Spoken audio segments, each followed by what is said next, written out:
আসসালামু আলাইকুম, আমি সুরাইয়া। সুরাজ কিচেনে আপনাদেরকে আরও একবার স্বাগত জানাই। আজকে খুবই সহজভাবে ঘরোয়া উপকরণে কাস্টার্ড পাউডার তৈরি রেসিপি দেখাবো। আশা করি রেসিপিটি অনেক ভালো লাগবে এবং উপকারে আসবে। চলুন মূল রেসিপিটা দেখে নেওয়া যাক। এখানে প্রথমে একটা ব্লেন্ডার জার নিয়েছি। এখন দিয়ে দিচ্ছি 1/3 কাপ চিনি। আপনি বেশি করে বানাতে চাইলে পরিমাণটাও বাড়িয়ে দিবেন। চিনিটা দিয়ে 30 সেকেন্ডের মতো একটু ব্লেন্ড করে নেব।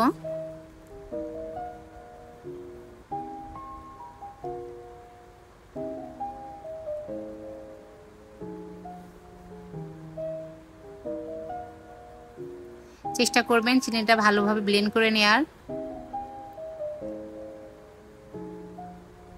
চিনিটা ব্লেন্ড করে নেওয়া হয়ে গিয়েছে। এখন দিয়ে দিচ্ছি 1/2 কাপ গুঁড়া দুধ।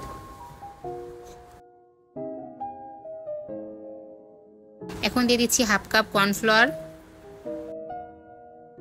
দিয়েছি 1 চা চামচ ফুড কালার। আপনি চাইলে ফুড কালারটা বাদ দিতে পারেন।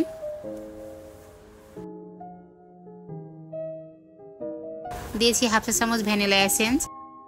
সবগুলো উপকরণ ভালোভাবে একটু মিশিয়ে নিচ্ছি।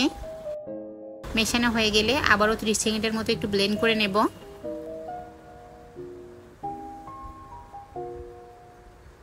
খুবই সহজভাবে কাস্টার্ড পাউডার তৈরি রেসিপি দেখিয়েছি। রেসিপিটি ভালো লাগলে অবশ্যই একটা লাইক দিবেন এবং সেই সাথে আমার ইউটিউব চ্যানেলটি সাবস্ক্রাইব করে রাখতে পারেন।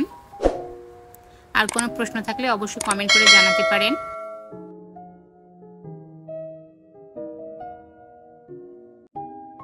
কাস্টার্ড পাউডারটা দীর্ঘদিন ভালো রাখার জন্য আপনি চাইলে জিপলক ব্যাগে কিংবা এয়ারটাইট বক্সে ভরে সংরক্ষণ করতে পারেন।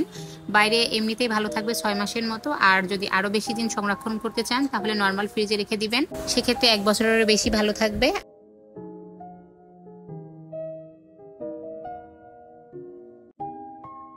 আজ এ পর্যন্তই। সবাই ভালো থাকবেন, সুস্থ থাকবেন, আমাদের জন্য দোয়া করবেন।